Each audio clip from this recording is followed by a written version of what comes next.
Good morning, students.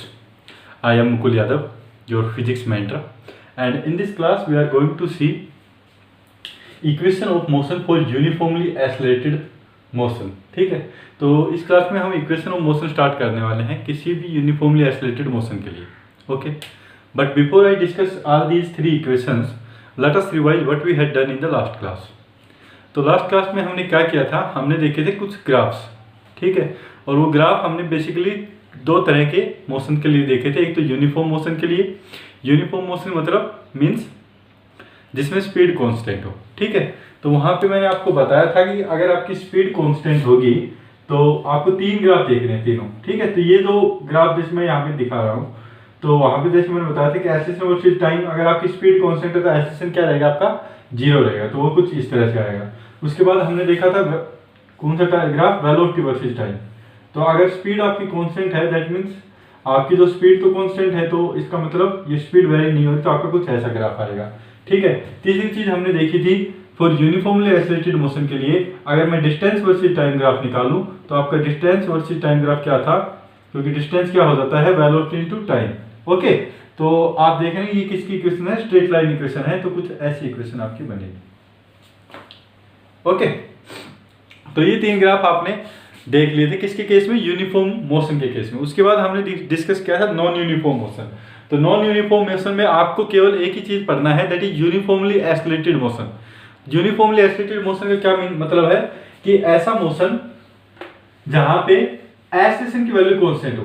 ठीक है, acceleration की वैल्यू कांस्टेंट, इसका मतलब क्या है कि जो मेरी स्पीड है वो या तो यूनिफॉर्मली इंक्रीज हो रही हो या फिर यूनिफॉर्मली ही डिक्रीज हो रही हो.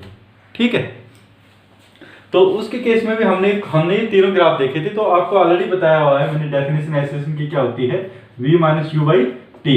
ठीक है, तो वहां से हमने इक्वेशन निकाली v is equal to U plus A T. तो उसके बाद मैंने देखा था क्या, एक्सेलरेशन वर्सेस सबसे पहले टाइम ग्राफ. तो आपको पता है कि एक्सेलरेशन आपका कांस्टेंट रहने वाला है थ्रू आउट द मोशन. तो ये कुछ ग्राफ आएगा एक्सेलरेशन वर्सेस टाइम का. ठीक है, वेलोसिटी वर्सेस टाइम का ग्राफ क्या आएगा आपका, वेलोसिटी वर्सेस टाइम का ग्राफ आपका कुछ इस तरह से हो जाएगा, u प्लस ए टी. तो ये भी स्ट्रेट लाइन इक्वेशन है और at T is equal to zero speed आपकी क्या है, u. ठीक है, और तो ये जो इक्वेशन आएगी ये आपकी कुछ इस तरह से आएगी. ये स्पीड है आपकी u at T is equal to zero, और ये आपकी जो स्पीड है वो क्या है आपकी v है. ठीक है, उसके बाद मैंने आपको बताया था कि डिस्टेंस वर्सेस टाइम ग्राफ अगर आपको निकालना है तो उसके लिए हम क्या करने वाले हैं, उसके लिए आपको पता है कि जो वेलोसिटी टाइम ग्राफ जो होता है उसका अंडर एरिया, जो कर्व के अंदर जो एरिया होता है वो क्या बताता है आपका, डिस्टेंस. तो सबसे पहले हमने डिस्टेंस फाइंड आउट की थी by using the area under this curve. तो जो एरिया आपका आया था वो कितना आया था, वो एरिया आया था आपका ut plus half A T square. ठीक है, तो इसका मतलब आपकी डिस्टेंस कितनी आ गई थी, ut plus half A T square. Okay, उसके बाद मैंने आपको डिस्टेंस वर्सेस टाइम ग्राफ भी बता दिया था कि डिस्टेंस वर्सेस मेरा टाइम ग्राफ कैसा होगा, वो कुछ इस तरह से जाएगा. तो डिस्टेंस वर्सेस टाइम ग्राफ आपका कुछ ऐसे बनेगा. ठीक है, तो जैसे जैसे हम टाइम बढ़ाते जाएंगे वैसे वैसे आपकी डिस्टेंस बढ़ती जाएगी. ओके, तो ये तीनों इक्वेशन हमने लास्ट क्लास के अंदर देख ली थी. सॉरी, तीनों इक्वेशन नहीं देखी हमने, ये दो तीनों ग्राफ थे फॉर यूनिफॉर्मली एक्सेलरेटेड मोशन के केस में, ये भी हमने देख लिए थे लास्ट क्लास में. ओके,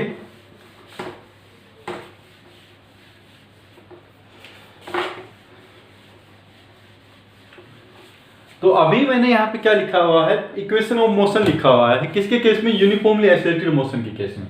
ओके, तो जो फर्स्ट वाली जो इक्वेशन आपको लिखी हुई है वो क्या है, v is equal to U plus A T. अब आपको पता है ये इक्वेशन हम ऑलरेडी ड्राइव कर चुके हैं लास्ट क्लास में. ये इक्वेशन हमने कहां से ड्राइव करी थी, एक्सेलरेशन की इक्वेशन से, कि एक्सेलरेशन क्या होता है, v minus U by T, change in the velocity per unit time.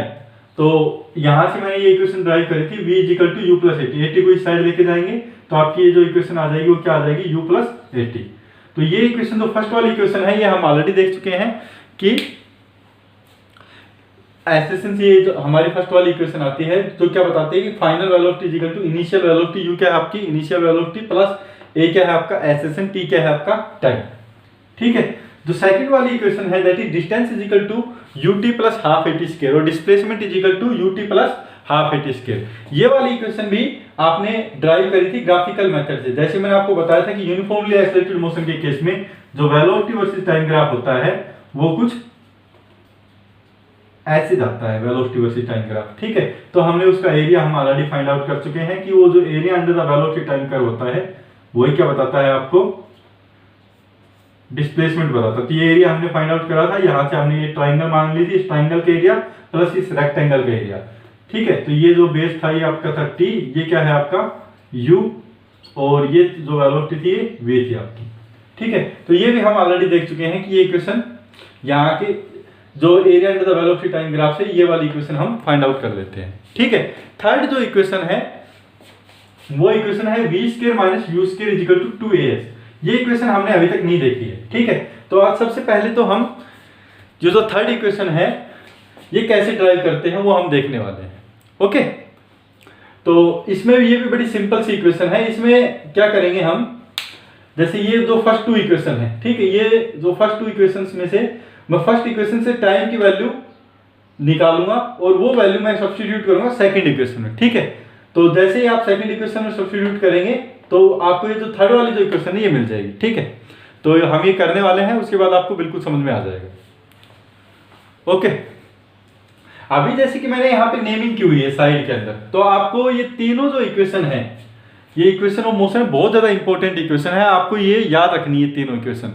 ठीक है, आपको मोशन चैप्टर के अंदर अगर कोई भी न्यूमेरिकल प्रॉब्लम दी जाएगी तो ये डेफिनेट सी बात है कि आपको केवल इन्हीं तीनों इक्वेशंस का ही यूज करके दी जाएगी। ओके, दैट मीन्स कोई भी न्यूमेरिकल प्रॉब्लम अगर ये मोशन चैप्टर में से आती है तो आप देखेंगे कि हर जगह आपको ये तीनों इक्वेशन ही यूज करनी है। ओके, तो आपको ये तीनों इक्वेशन एक तो बहुत अच्छे से आनी चाहिए, दूसरा आपको पता होना चाहिए कि तीनों इक्वेशन हमको, इन तीनों इक्वेशन में से कौन सी इक्वेशन आपको यूज करनी है प्रॉब्लम करने के लिए। ठीक है, तो आप दो चीज हमेशा याद रखेंगे, एक तो आपको ये तीनों इक्वेशन याद रखनी है, दूसरी आपको पता होना चाहिए कि मेरे को कौन सी इक्वेशन कहाँ पे यूज करनी है। तो उसके लिए जैसे मैंने साइड में लिखा हुआ है, ये जो फर्स्ट वाली जो इक्वेशन है ना आपकी v equal to u plus at, ये बताती है क्या, वेलोसिटी टाइम रिलेशन। तो ये तो आपको पता है ये इनिशियल वेलोसिटी है, एसेशन है, और ये है मेरा टाइम t। तो किसी भी टाइम t पे अगर आपको वेलोसिटी फाइंड आउट करनी है तो आप फर्स्ट इक्वेशन लगाएंगे। ओके, अगर आपको इनिशियल वेलोसिटी और एसेशन गिवन है और किसी टाइम पे आपको वेलोसिटी पूछ ले तो आप क्या निकालेंगे, आप किसका यूज करेंगे, फर्स्ट इक्वेशन का यूज करेंगे। ओके, इस इक्वेशन को हम बोलते हैं क्या, वेलोसिटी टाइम रिलेशन बोलते हैं, फर्स्ट वाली जो इक्वेशन है। ठीक है, दूसरी इक्वेशन में आप देख सकते हैं एस क्या है, डिस्टेंस। ठीक है, और ये इनिशियल वेलोसिटी एसेशन तो आपको दिया हुआ है, तो दैट मींस सेकंड इक्वेशन क्या बताएगा कि डिस्टेंस वर्सेस टाइम रिलेशन बताएगी। ओके, और डिस्टेंस को अगर हम जैसे जो स्टार्टिंग पॉइंट है उसी को हम ओरिजिन मान ले, स्टार्टिंग पॉइंट जहां से पार्टिकल स्टार्ट होता है उसी को हम ओरिजिन मान ले, तो डिस्टेंस ही हमारी क्या बन जाती है, पोजीशन बन जाती है। ओके, तो डिस्टेंस और पोजीशन में कुछ डिफरेंस नहीं है, डिस्टेंस और पोजीशन सेम होती है अगर मेरा स्टार्टिंग पॉइंट ओरिजिन है तो। ठीक है, तो जो ये जो सेकंड इक्वेशन है आपकी, ये क्या बताती है आपको, ये बताती है आपको क्या, डिस्टेंस वर्सेस टाइम और पोजीशन वर्सेस टाइम रिलेशन बताती है। ओके, थर्ड जो इक्वेशन है इसके अंदर आप देख सकते हैं कि जो फर्स्ट टू इक्वेशन है ना उनके अंदर टाइम का यूज किया हुआ है, थर्ड इक्वेशन में कोई टाइम की टर्म नहीं है। ओके, तो थर्ड इक्वेशन क्या बताती है, equation of velocity versus distance. तो ये जो वेलोसिटी वर्सेस डिस्टेंस जो ग्राफ बता, वेलोसिटी वर्सेस डिस्टेंस की जो रिलेशन बताती है वो थर्ड इक्वेशन बताती है। ओके, तो मोटी मोटी चीज आपको क्या याद रखनी है कि अगर कोई न्यूमेरिकल प्रॉब्लम सपोज कर लो कि आपको दी हुई है और उस न्यूमेरिकल प्रॉब्लम में टाइम की वैल्यू नहीं दी गई है आपको, ठीक है, तो एक चीज दिमाग के अंदर बैठा लीजिए कि अगर टाइम की वैल्यू नहीं दी गई है तो आपको पता है कि आप कौन सी इक्वेशन यूज कर सकते हैं, थर्ड इक्वेशन यूज कर सकते हैं। ठीक है, अगर आपको टाइम दिया हुआ है तो that means you are going to use the first equation and second equation. Okay, तो अभी इस लेक्चर में हम क्या करेंगे, हम जो थर्ड वाली जो इक्वेशन है जो आपको पता नहीं है, v square minus u square is equal to 2as, इसका हम डेरिवेशन करने वाले हैं। फर्स्ट टू रिलेशन आप ऑलरेडी जानते हैं, हमने ऑलरेडी लास्ट लेक्चर्स में कवर कर दिए। ओके, तो थर्ड इक्वेशन अभी मैं ड्राइव करने वाला हूं। तो थर्ड इक्वेशन है वो कौन सी इक्वेशन है आपकी, equation of velocity versus position. ठीक है, तो यही इक्वेशन हम ड्राइव करने वाले हैं, equation of position and velocity relation. तो ये वाली इक्वेशन अब हम ड्राइव करेंगे। तो आपको दिया हुआ है फर्स्ट इक्वेशन, जैसे मैं लिख रहा हूं v equal to u plus 80, ये तो मेरी होगी इक्वेशन नंबर 1। ये आपकी आई है किससे? एसएसएन इक्वेशन से। और distance equal to ut plus half 80 square, ये भी हम लास्ट लेक्चर के अंदर ड्राइव कर चुके हैं। ओके, अभी मेरे को क्या करना है कि मेरे को टाइम वाली टर्म हटानी है, क्योंकि आप देख रहे हैं तो फाइनल जो इक्वेशन जो आपकी आई है इस पोजीशन वेलोसिटी की, तो आपकी टाइम की टर्म नहीं है। ठीक है, तो मैं क्या करूंगा, इक्वेशन 1 का यूज करूंगा और इक्वेशन 1 में सिर्फ टाइम की वैल्यू निकालूंगा। Okay, so from equation 1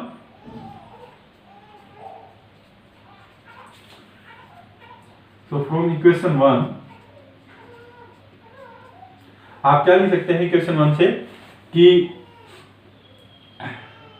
v minus you, देखिए मैं यहां से अलग से कर रहा हूं आप लोगों के लिए। v मैंने इक्वेशन 1 लिख दी, v is equal to U plus 80। Okay, तो यहां से जैसे t की वैल्यू मैं लिख दूंगा क्या, v माइनस यू, ये उस साइड चला गया, a आ जाएगा इसके डिनोमिनेटर में। ये इक्वेशन 1 से मैंने किसकी वैल्यू निकाल दी, मैंने टाइम की वैल्यू निकाल दी। ठीक है, substituting the value of t in equation number 2, substituting the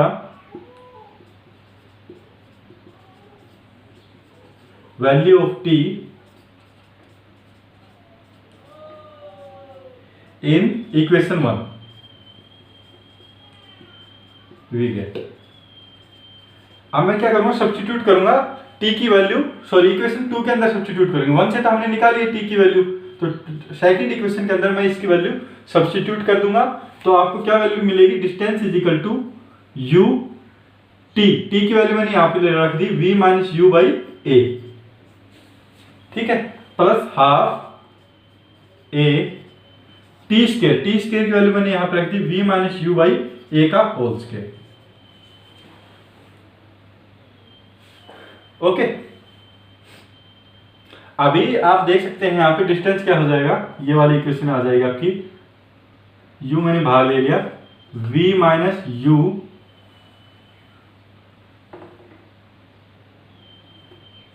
okay. मैं क्या कर रहा हूँ, थोड़ा सा इसका शॉर्टकट लिख रहा हूँ क्योंकि हमारे पास स्पेस नहीं है। तो यहाँ पे जैसे आप देख सकते हैं कि ये जो a है ये a स्क्वायर हो जाएगा। ठीक है, तो नीचे जो आएगा वो आपका a आएगा। तो मैं क्या कर रहा हूँ, पूरी इक्वेशन को 2a से गुणा कर रहा हूँ, multiplying the entire equation by 2a,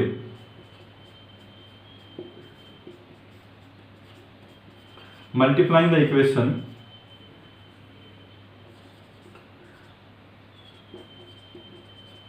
by 2a we get।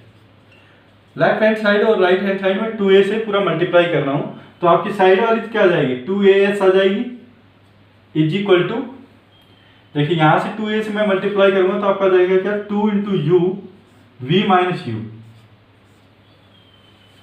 Okay, a से a कैंसिल हो गया और ये वाला बन गया 2u माइनस यू। अब यहां से जैसे कि मैं करूंगा किससे, 2a से मल्टीप्लाई, तो देखिए 2 से 2 तो कैंसिल हो जाएगा। अब यहाँ पे a है, नीचे a स्क्वायर है, तो a से a स्क्वायर कटेगा तो a बच जाएगा, ऊपर से a से गुणा करेंगे हम। ठीक है, तो आप एक बार करके देखिए इसको, अगर आप करेंगे ना तो यहाँ 2a से जैसे मल्टीप्लाई करेंगे तो आपका ऊपर क्या हो जाएगा, 2 से 2 कैंसिल, ऊपर आपका आ जाएगा क्या, a स्क्वायर, नीचे भी आपका a स्क्वायर है। 2a से जैसे मल्टीप्लाई करेंगे तो 2 से 2 कैंसिल हो जाएगा, a से a की मल्टीप्लाई करेंगे तो आपका आ जाएगा क्या, इस साइड a स्क्वायर आ जाएगा आपका, और नीचे भी आपका देख v माइनस यू का बाई एक a होल स्क्वायर है। ठीक है, तो a स्क्वायर नीचे आ जाएगा, a स्क्वायर ऊपर है, a स्क्वायर नीचे है, तो वो कैंसिल हो जाएंगे आपस में। ओके, तो आप करके देख लेना घर से। तो ये आपका जो बच जाएगा वो क्या बच जाएगा, आपका v minus U whole square बच जाएगा पूरा। ओके, अभी मैं क्या करूंगा, आपको यहां से आप देख सकते हैं v माइनस यू आप कॉमन ले सकते हैं, तो 2as क्या आ जाएगा आपका, 2u, v माइनस यू आपने, सॉरी v माइनस यू मैं ले रहा हूं कॉमन, तो v माइनस यू मैंने लिया कॉमन, और ये आपका आ जाएगा क्या, 2u प्लस ये आ गया क्या, v माइनस यू बाहर आ गया तो ये v आ गया, माइनस यू आ गया। ठीक है, तो आपका क्या बच जाएगा, ये v प्लस यू बच जाएगा। ओके, तो v प्लस यू ये हो जाएगा और v माइनस यू आपका आ जाएगा ये वाली टर्म। तो v प्लस यू और v माइनस यू आपका क्या होता है, ए प्लस बी प्लस ए माइनस बी, राइट। ये वाली जो टर्म है ना, ये आपकी हो जाएगी क्या, v माइनस यू। देखिए v, ये प्लस 2u है, ये माइनस का u है, तो सॉरी ये v प्लस u हो जाएगी आपकी। ये वाली जो टर्म है, ये कंप्लीट टर्म, इसको मैं लिख रहा हूं क्या, v प्लस u। तो v है, 2u में से एक u गया, v प्लस u। यहाँ पे v माइनस u है, यहाँ पे आपका v प्लस u है। तो आपको पता है ये किसका फॉर्मूला होता है, a plus B into A minus B. तो ये हो जाएगा आपका क्या, A square minus B square. तो 2as की क्या वैल्यू आ जाएगी आपकी, वो आ जाएगी v square minus u square. Okay, तो आप लोगों को ये घर पे करके देखना है। यहाँ पे स्पेस नहीं था तो मैंने बहुत पास में लिख दिया है, तो थोड़ा सा आप लोग एडजस्ट कर देना इस चीज को। ओके, वैसे बड़ा सिंपल सा है, आप जब सोल्व करेंगे ना इसको, तो ये v माइनस यू आ जाएगा, ये फाइनली v प्लस यू आ जाएगा। तो ये आपका हो जाएगा v square minus U square equal to 2as। तो ये आपकी क्या आ गई, थर्ड इक्वेशन आ गई है। देखिए उस इक्वेशन मैंने कैसे लिखा है, ये पहले लिखा हुआ v square minus U square और 2as बाद में लिखा हुआ है। ओके, तो बड़ा ही सिंपल सा है, कुछ करना नहीं है इसके अंदर भी। आपको जो फर्स्ट टू इक्वेशन वो ऑलरेडी दी हुई है। तो v equal to U plus 80 दिया हुआ आपको, distance equal to ut plus half 80 square भी दिया हुआ है, ठीक है। तो आप इक्वेशन 1 से क्या करेंगे, इक्वेशन 1 से टाइम की वैल्यू निकाल लेंगे। v equal to U plus 80 दिया हुआ है, टाइम की वैल्यू क्या आ जाएगी, v माइनस यू बाई ए। जो टाइम की वैल्यू है ये इक्वेशन नंबर 2 में सब्स्टिट्यूट कर देंगे। तो आप जब सब्स्टिट्यूट करेंगे इक्वेशन 2 में, तो ये आ जाएगा कि क्या, s equal to u v minus U by A plus half of a v minus U by A का होल स्क्वायर, ठीक है। उसके बाद मैंने पूरी इक्वेशन को 2a से मल्टीप्लाई कर दिया, तो ये 2as आ जाएगा, तो 2u into V minus U आ जाएगा यहाँ पे, ठीक है। तो ये वाली जो टर्म है यहाँ से आप देखेंगे ये क्या हो जाएगी आपकी, 2a स्क्वायर हो जाएगी। नीचे भी ये a स्क्वायर है, 2a square by 2a square, ये 1 हो जाएगी। तो ये आपकी बच जाएगी v माइनस यू का होल स्क्वायर। उसके बाद मैंने क्या किया है, यहाँ पे 2s लिखा है, v माइनस यू मैंने बाहर ले लिया इन दोनों में से, क्योंकि यहाँ से v माइनस यू है, यहाँ से v माइनस यू आ रहा है। तो ये आ जाएगा आपका 2u plus v minus you. तो इसको आप सोल्व करेंगे तो ये आपकी आ जाएगी v 2u माइनस यू, तो ये v प्लस यू हो जाएगा, ठीक है। तो ये v माइनस यू बच गया, दूसरी टर्म आपकी है v प्लस यू। इन दोनों को आप मल्टीप्लाई करेंगे तो क्या आ जाएगा आपका 2as is equal to v square minus U square, a square minus b square हो गया। ओके, तो जो कि है आपकी थर्ड इक्वेशन। थर्ड इक्वेशन क्या बताती है आपकी, वेलोसिटी पोजीशन की रिलेशन बताती है। ओके, तो विद दैट ये all these three equations from where we get all these three equations, ये आपको पता चल गया है, ठीक है। अभी नेक्स्ट लेक्चर में हम क्या करेंगे, इन इक्वेशन से ही रिलेटेड कुछ एग्जांपल देखेंगे कि किस तरह से प्रॉब्लम इन तीनों इक्वेशन से पूछी जाती है और हमको उन प्रॉब्लम से कैसे डील करना है। Okay, so I hope this topic is clear to you. If you have any doubt, then you can ask me. Thank you.